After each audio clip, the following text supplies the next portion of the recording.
I actually studied for last 2 to 3 months, and I still managed to score 92.2% in class 10 boards. And guess what?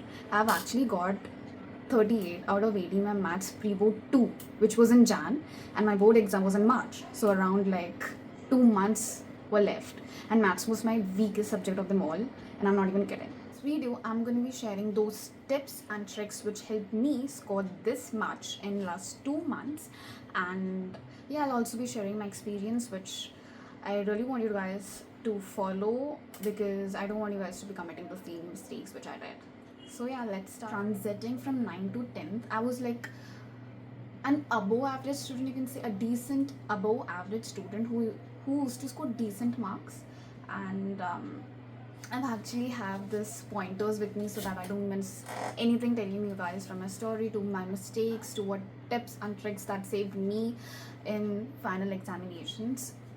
What actually went wrong was that my study method and whatever how I used to study was absolutely wrong. Like, could you actually even believe what I used to do back in 10th or even the ninth? Because I actually got this habit from 9th that I used to study when my exams वो थे. Like for example if कल को मेरा कोई semester paper है एक हफ्ते के बाद, तो मैं 2-3 दिन पहले ही पढ़ना चालू करूँगी. तो वो मेरी मिस्टेक थी कि मैंने 10th में भी वही किया स्टार्टिंग के पेपर्स में कि ठीक है चलो सेमेस्टर है या कोई छोटे मोटे पेपर्स बीच बीच में होते थे 10 to 20 मार्क्स के, तो उसमें भी मैं वही करती थी कि 1-2 दिन पहले ही पढ़ती थी और मैं यूट्यूब में वन शॉट्स देख कर ही पढ़ती थी. तो ऐसा भी नहीं था कि मैंने कोई क्लासेज या ट्यूशन्स लगाया हुआ था, नहीं, मैं घर पर ही पढ़ती थी यूट्यूब से.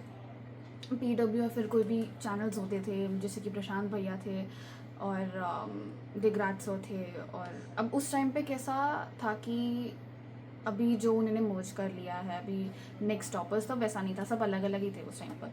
तो मैं वैसे ही पढ़ती थी कि आज पेपर है तो 1-2 दिन पहले पढ़ लिया और फिर जो मार्क्स आए उसमें हमने देखा. तो मैं ऐसे रेगुलरली पढ़ाई करने वाली स्टूडेंट नहीं थी और ये सबसे बड़ी मिस्टेक थी मेरी कि मैं रेगुलरली पढ़ाई नहीं करती थी और ना ही मैं रेगुलरली नोट्स बनाती थी और ना ही मैं रेगुलरली रिविजन करती थी.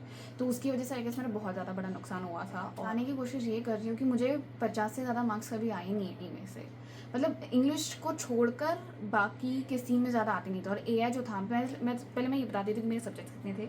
मेरे 6 सब्जेक्ट्स थे, अभी भी 6 सब्जेक्ट्स ही है. तो मेरा वोकेशनल सब्जेक्ट्स होता है, मेरा 3 सब्जेक्ट्स होते हैं ना, IT, AI और IFM. तो मेरा AI था. तो 6 सब्जेक्ट्स थे और मेरा संस्कृत नहीं था, मेरा हिंदी था. तो it was like English, Hindi, maths, science, SST और AI, 6 सब्जेक्ट्स थे. ठीक है.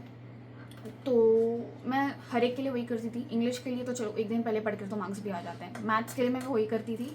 मैथ्स के लिए भी मैं वही करती थी दैट कि 1 दिन पहले पढ़ लिया. और अब ऑब्वियसली तुम लोग को पता है कि मैथ ऐसा होता नहीं है और मैं वही करती थी जिसकी वजह से मेरे मार्क्स नहीं आते थे.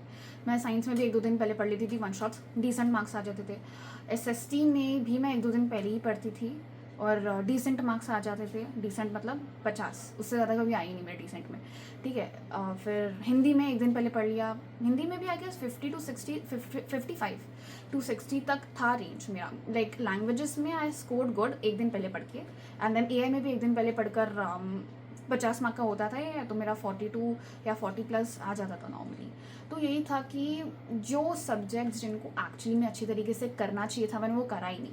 ठीक है. एंड देन फिर ऐसे ऐसे बीतते रहते हैं समय कि मैं ऐसे ही करती थी, पेपर्स आते थे, मैं 1-2 दिन पहले पढ़ती थी और यही करती थी. तो ये सबसे बड़ी गलती थी मेरी and I really don't want you guys to follow the same mistake. कि सबसे पहले तो यार क्लासेस ज्वाइन कर लो. अगर तुम्हारे पास ऑफलाइन क्लासेस नहीं है तो ऑनलाइन भी है. नेक्स्ट टॉपर्स है, PW है. और ये कोई स्पॉन्सर वीडियो नहीं है गाइस, मैं ऐसे ही बता रही हूँ बिकॉज मेरे पास उस टाइम पे आई विश कि मैंने PW ज्वाइन कर लिया होता रेगुलर बैच, ताकि मैं एटलीस्ट रेगुलरली पढ़ती ऑनलाइन. बट वो सब मेरे पास था ही नहीं और मुझे पढ़ाई कैसे करनी ये भी नहीं पता थी. एंड देन फिर देखा क्या हुआ मेरे साथ. तो बहुत ज़्यादा प्रॉब्लमेटिक होता है बिकॉज जब आप कोई क्लास ज्वाइन करते हो, कोई कोचिंग ज्वाइन करते हो जो कि ऑफलाइन हो या ऑनलाइन हो, no matter what, they give you structured plan कि ऐसी ऐसी चीज़ें जाएंगी, ऐसे ऐसे पेपर्स होंगे एंड ऐसी ऐसी चीज़ें होती हैं. तो मुझे ऐसा लगता है कि अगर आप ज्वाइन कर लेते हो तो इट इज़ बेटर, वरना सेल्फ स्टडी भी ठीक है अगर आप कर पा रहे हो मैनेज. तो मेरे से तो बिल्कुल नहीं हुआ. बट तो भी एंड में मैंने कुछ वन शॉट्स देख कर लगाया जो कि मैं अभी आगे वीडियो में बताऊंगी कि मैंने एग्जैक्टली क्या किया उन 2 महीनों में जिससे मेरी परसेंटेज आए। तो मिस्टेक नंबर 1 ये था कि मैंने प्रॉपरली कोई स्ट्रक्चर्ड स्टडी प्लान फॉलो नहीं करा। और मिस्टेक नंबर 2 ये था कि तुम लोग बिलीव नहीं करोगे मैं क्या करती थी, इज़ दैट कि मैं जो भी यूट्यूब, अब मैंने जैसे कि बताया मैं सेल्फ स्टडी करती थी, मतलब यूट्यूब से ही घर पर आकर जब एग्जाम्स होते थे उसके पहले मैं पढ़ती थी। ठीक है, तो मैं वही करती थी कि मैं यूट्यूब में वीडियो ऑन करती थी और उसके नोट्स जो टीचर जो फैकल्टी पढ़ा रहा है उसके पीछे जो वाइट बोर्ड नहीं, जो स्मार्ट बोर्ड होता था उसके पीछे जो भी वो लिखते थे मैं वही अपने नोट्स में लिखती थी। मतलब उस टाइम मैं ब्लैंक शीट्स इस्तेमाल करती थी बिकॉज मुझे ऐसा लगता था कि वो सबसे ज़्यादा अमेजिंग है ब्लैंक शीट्स, तो मैं उसमें नोट्स बनाती थी। ठीक है, फिर दूसरा एग्जाम आएगा और फिर वो जो पहले के एग्जाम के नोट्स थे वो गायब हो जाएंगे, फिर मैं वापस से देखूंगी वो वीडियो, वापस से नोट्स बनाऊंगी, वापस से वो गायब होंगे। तो ऐसे ही होता था। ठीक है, तो मैं 9th में तो ऐसे ही हो कि मेरे सारे के सारे नोट्स उड़ गए और 10th के स्टार्टिंग में भी यही हुआ कि मेरे नोट्स ही उड़ गए, पता नहीं कहाँ चले गए और फिर मुझे वापस से वो नोट्स बनाने पड़े थे। तो फिर उसके बाद मैंने क्या किया कि मैंने फोल्डर लिया और उसमें सारे नोट्स प्रॉपरली अरेंज कर रख दिए ताकि जब भी कोई पेपर्स है तो मैं आराम से बैठ कर रिविजन कर सकूँ। ठीक है, तो तुम लोगों को बिल्कुल नहीं करना है, अच्छी तरीके से नोट्स बनाने हैं और इसको एक स्ट्रक्चर्ड फॉर्मेट में ही बनाना है और आराम से इसको कहीं तो रख दो जिससे तुम बाद में जब भी टाइम मिले तो रिविजन कर पाओ। और फिर थर्ड इज़ दैट कि मेरे मार्क्स, तुम बिलीव नहीं करोगे कि मेरी टोटल परसेंटेज कितनी आती थी। मेरी टोटल परसेंटेज कभी भी 60% के ऊपर नहीं गई थी, 60 to 70 के बीच में आते थे मेरे 10th में। प्री बोर्ड 2 तक 60 to 70% ही था। आई मीन इसलिए मुझे एक्चुअली में जनरली कभी लगा नहीं कि मैं 90+% के भी जा पाऊँगी, बट या मैंने कहीं ना कहीं पर कि आएगा कि नहीं आएगा, but I guess visualisation actually help me in that. तो ये बहुत अच्छा एक सोर्स है विजुअलाइजेशन। तुम लोग सर्च कर सकते हो यूट्यूब पर, तुम्हें ढेरों वीडियोस मिल जाएंगी कि विजुअलाइजेशन से मार्क्स कैसे विजुअलाइज करना है। I actually use to visualise that. और वैसे भी मतलब 90% वैसा ही हुआ जैसा मैं विजुअलाइज कर रही थी। 10% ऑब्वियसली एग्जैक्टली चीज़ें नहीं होती जैसे हम सोचते हैं, but 90% it actually matched whatever I was imagining in my head. तो आखिरी के 2-3 महीनों में मैंने यही करा, इंटेंस विजुअलाइजेशन। 10 से 15 मिनट मैंने इंस्टेंटली वही करा, तो जिसकी वजह से वो कुछ मोटिवेशन कॉन्फिडेंस था। तो या that is what it was. And obviously manifestation का भी इसमें बहुत बड़ा रोल था। तो अगर तुम लोगों को चाहिए होगा तो मैं मैनिफेस्टेशन वीडियो बना दूंगी और विजुअलाइजेशन भी वीडियो बना दूंगी कि मैंने एक्चुअली में लास्ट के 2-3 महीनों में ऐसा क्या विजुअलाइज करा था, क्या मैनिफेस्ट करा था। तो आई मेक दैट वीडियो। तो तुम लोग अगर चाहिए तो कॉमेंट कर देना, मैं बना दूंगी वो। एंड देन मैं बता देती हूँ कि मैं 6 सब्जेक्ट्स में क्या क्या करती थी। तो इंग्लिश के लिए तो मैंने बेसिकली गाइड ही इस्तेमाल करा, और जो हमारी जो क्लास टीचर होती थी, क्लास टीचर नहीं, इंग्लिश टीचर जैसे जैसे बताती थी वो एक्चुअली में बहुत ज़्यादा लाइक अमेजिंग टीचर थी वो। I mean she was strict, obviously she was very very strict, but वो जो भी बताती थी it actually opened my mind like a lot. Oh my God, उन्होंने ये बताया था कि मेरी जो इंग्लिश टेक्स्ट बुक थी ना, जब मैम डिक्टेट करती थी तो वो हमें बताती थी कि ये कीवर्ड्स को अंडरलाइन करो, ये जो इंपॉर्टेंट कीवर्ड्स थे जो हमें आंसर्स में लिखने थे जो बुक में ही रहते थे। तो ये लाइक फॉर एग्जाम्पल ये स्टेटमेंट हो गया, इसको अंडरलाइन करो, ये पिक्चर में दिखा दूंगी यहाँ पर तुम देख सकते हो। तो कुछ इंपॉर्टेंट फ्रेजेस या कीवर्ड्स को ऐसे अंडरलाइन करती थी और बताती थी कि एग्जैक्टली जब ऐसा क्वेश्चन आएगा इससे रिलेटेड तो उसमें ये चीज़ें प्रेजेंट होनी चाहिए इस आंसर में, तभी जाकर तुम्हें मार्क्स मिलेंगे। तो actually it was like so amazing कि ट्रिक मुझे पहले पता ही नहीं थी कि इस तरीके से इस्तेमाल करते हैं, 9th में भी नहीं पता थी। तो ये कुछ नया था और मतलब school teachers were the best और उनसे मुझे बहुत ज़्यादा गाइडेंस मिली थी। And then I followed Arihant के जो गाइड्स होते थे वो इंग्लिश के लिए मैंने वही फॉलो करे थे, लिटरेचर। तो guys SST was like my favourite subject of the all. ठीक है, SST के लिए बिकॉज 9th में कैसा था कि 8th में कोविड था, तो कोविड के बाद जब नए नए आए तो 9th was like the first. ठीक है, तो उसके बाद मैंने दिग्राज के वीडियोस देखे थे तो वो बहुत अच्छे थे 9th में, जिसकी वजह से मुझे बहुत ज़्यादा अच्छे खासे रिजल्ट भी मिले थे। It was like out of like हर इसमें I was like out of 50 I was 40 के above, out of 80 I was like 65 के अबाव, है ना। तो it was like a very big deal for me. तो ऐसे ही हुआ। एंड देन और हमें ऑब्वियसली स्कूल के टीचर्स बहुत ज़्यादा स्ट्रिक्ट थे, वाइल्ड चेकिंग बहुत ज़्यादा स्ट्रिक्ट कि ये परफेक्ट नहीं है, ये नहीं है, ये परफेक्ट नहीं है। तो SST में ऑब्वियसली पता है कि तुम लोगों को अगर कि आंसर्स कैसे लिखते हैं, पहले तो इंट्रोडक्शन आएगा, इंट्रोडक्शन के बाद मेन पॉइंट्स आएंगे और मेन पॉइंट्स के बाद तुम्हारा कंक्लूजन आएगा। तो मैंने ऐसे ही लिखा था। तुम लोग देख सकते हो मेरा 5 मार्क का एक आंसर है यहाँ पर। तो मैंने कैसे पहले इंट्रोडक्शन लिखा, फिर मेन पॉइंट्स लिखे एंड देन फिर मैंने कंक्लूजन लिखा, और ऐसे ही मैंने एक्चुअली में बोर्ड्स में भी लिखा था। तो ये मैंने 3 to 5 मार्क्स के लिए फॉलो किया था। 2 मार्क्स के लिए मैंने सीधा पॉइंट्स ही लिख दिए थे 1 और 2, और 1 मार्क के लिए तुम लोग क्या ही लिखोगे, 1 मार्क के लिए बस एक स्टेटमेंट लिखना होता है। तो मैंने 3 और 5 के लिए ये एग्जैक्ट पैटर्न यूज़ किया था। एंड देन फिर साइंस और SST के पीछे कहानी ये थी कि दिग्राज के जो वीडियोस थे वो बहुत ज़्यादा लंबे थे और मेरे पास उतना टाइम नहीं था। ऑब्वियसली 2-3 महीनों के इंटरनेट में टाइम तो इतना होगा नहीं कि मैं 6-6 7-7 घंटे के 10-10 घंटे के इतने बड़े बड़े लेक्चर्स देखूँ, नहीं था टाइम। तो मैंने उस टाइम पर एक चैनल, मुझे फॉर्चुनेटली वो चैनल मिला जिसका नाम था पढ़ ले 10th था कि नहीं, बट पढ़ ले वो चैनल था, प्रणय भैया थे उसमें शायद, मुझे अभी नाम याद नहीं आ रहा, बट चैनल का नाम पढ़ ले ही था। उन्होंने उस टाइम पर हर एक चैप्टर के एक वन शॉट्स बनाए थे, इतने सही वन शॉट्स थे ना वो, लाइक ट्रस्ट में। और मैंने वही नोट्स बनाए थे और मैं उनको ही रिविजन करती थी, उसको ही रिवाइज बार बार करती रहती थी। एंड ट्रस्ट मी गाइज, मैंने उसी नोट्स को as it is exactly board में लिखा था। एंड अच्छा, मैं तुम लोग को मार्क्स नहीं बताना मेरे, मुझे किस में कितना कितना आया। तो मुझे इंग्लिश में आया था 88, मैथ्स में आया था 84, SST में आया था 76, हिंदी में आया था 74, और क्या बाकी है अभी, हाँ साइंस में आया था 89 और AI में आया था 94, ठीक है, आउट ऑफ 100। तो ऐसे ही था कि मैंने SST में एज इट इज़ जो बताया था, और मतलब ऐसा नहीं था कि मैं दिग्राज सर के वीडियोस नहीं देखे थे। दिग्राज सर के वीडियोस मैंने स्पेशली हिस्ट्री के लिए देखे थे, क्योंकि हिस्ट्री इतनी ज़्यादा वास्ट थी, कुछ समझ में भी नहीं आ रहा था हिस्ट्री की। तुम लोगों को तो पता ही होगा कि 10th में हिस्ट्री कितनी ज़्यादा वो वर्ड्स NCERT वर्डिंग्स में खेलती है, वो मुझे कुछ समझ में ही नहीं आ रहा था, स्पेशली नेशनलिज्म इन इंडिया वाला चैप्टर। तो मैंने उसका उनके दिग्राज सर का ही देखा था वो, तो उससे बहुत ज़्यादा हेल्प हुई थी। एंड देन फिर आता है साइंस। साइंस में तो ऑब्वियसली प्रशांत भैया ही है, और और कहीं ना कहीं पे मैंने पर्सनल ट्यूटर्स भी लगाए थे, मतलब एक क्लासेस था तो उसमें पर्सनल ट्यूटर्स में लगाए थे for science, carbon and compounds का। बट मेनली तो मुझे प्रशांत भैया वॉज देयर, और PW के टीचर्स थे, और वेदांतु के भी एक सर थे, फिजिक्स पढ़ाते थे, अभिषेक सर। मैंने उनके न्यूमेरिकल्स देखे थे एंड में। तो यार साइंस के लिए सॉर्टेड है, तुम लोग यूट्यूब में कोई भी वीडियोस देख लो, तो वो एक्चुअली में वन शॉट्स ही देख, ऑब्वियसली मेरे पास डिटेल लेक्चर्स देखने का टाइम नहीं था, वन शॉट्स ही मैंने देखा था।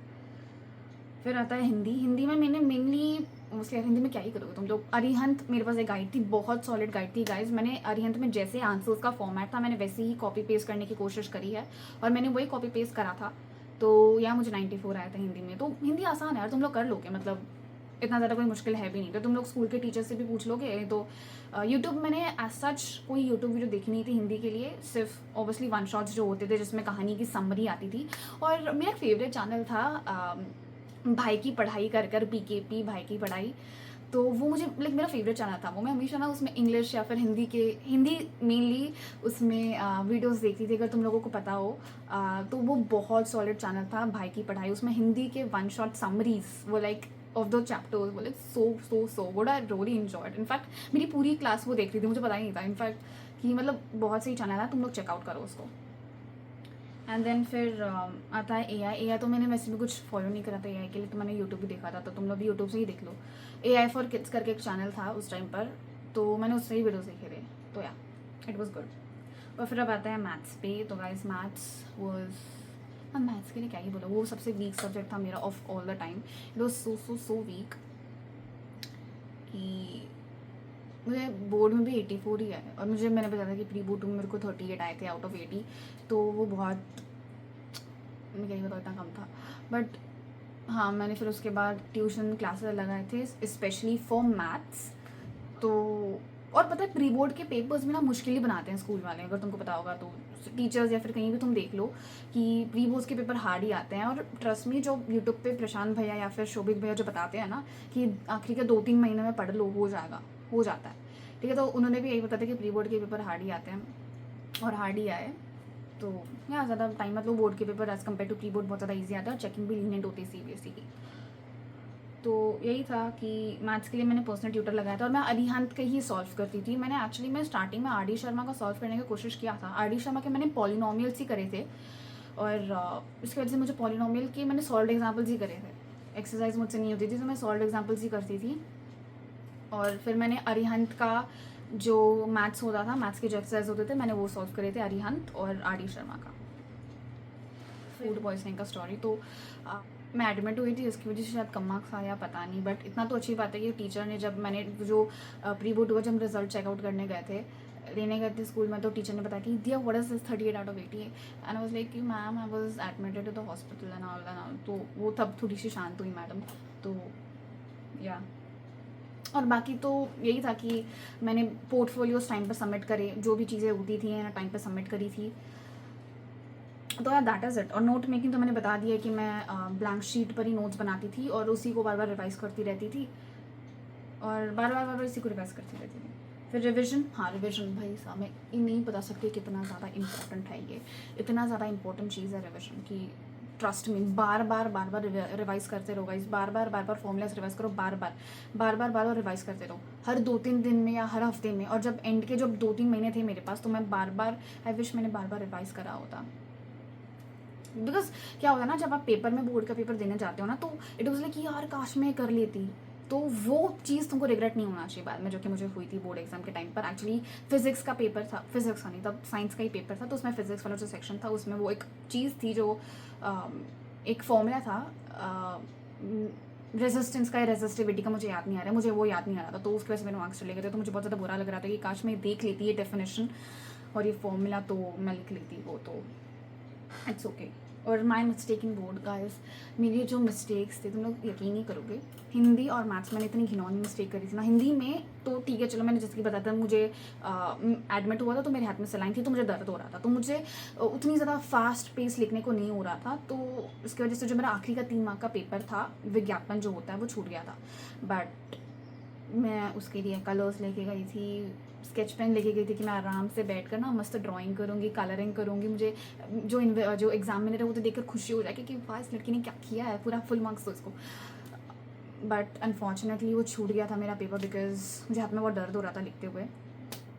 तो या but I still manage to score 74। अगर वो मुझे 3 मार्क्स मिल जाते तो अराउंड 77 मेरे आ जाते आउट ऑफ 80। बट ठीक है चलो कोई बात नहीं। और ऐसा नहीं था कि Hindi was like no I was topper from बचपन से, नहीं, हिंदी में मुझे बहुत कम मार्क्स आते थे क्योंकि मेरी स्पेलिंग मिस्टेक्स बहुत होती थी, मैं ग्रामर बहुत गंदा करती थी। तो ऑब्वियसली यार ये तो आप मैं टीचर को, हमारी जो हिंदी टीचर होती थी मैं उसको बिठा बिठा के बताती कि बता बहन, बता मैडम, बताओ मैडम कि मैं ऐसे इसको करते हैं, ऐसे इसको करते हैं, स्पेलिंग मिस्टेक्स मैं कैसे कम करूँ एंड ऑल। तो वो आप लोग भी कर सकते हो खुद से कि टीचर के पास जाकर खुद ही बार बार पूछो। जब असेंबली होती थी या फ्री पीरियड होता था तो मैं टीचर्स के पास जाके ऐसे ही करती रहती थी।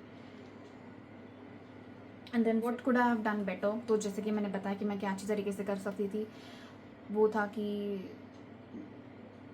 मैथ्स का मैंने बताया नहीं ना। मैथ्स में क्या हुआ कि मैथ्स में मैंने लिटरली 5 मार्क का जो आखिरी का पेपर होता था वो मैंने छोड़ दिया। क्वेश्चन 5 मार्क का था, सेक्शन डी का 5 मार्क का क्वेश्चन मैं छोड़ दिया बिकॉज मुझे वो नहीं आता था। मतलब मैंने कुछ नहीं लिखा उसमें, ना मैंने इंट्रोडक्शन लिखा ना मैंने कुछ लिखा, मैंने कुछ भी नहीं लिखा, मैंने उसको सीधा सीधा छोड़ दिया।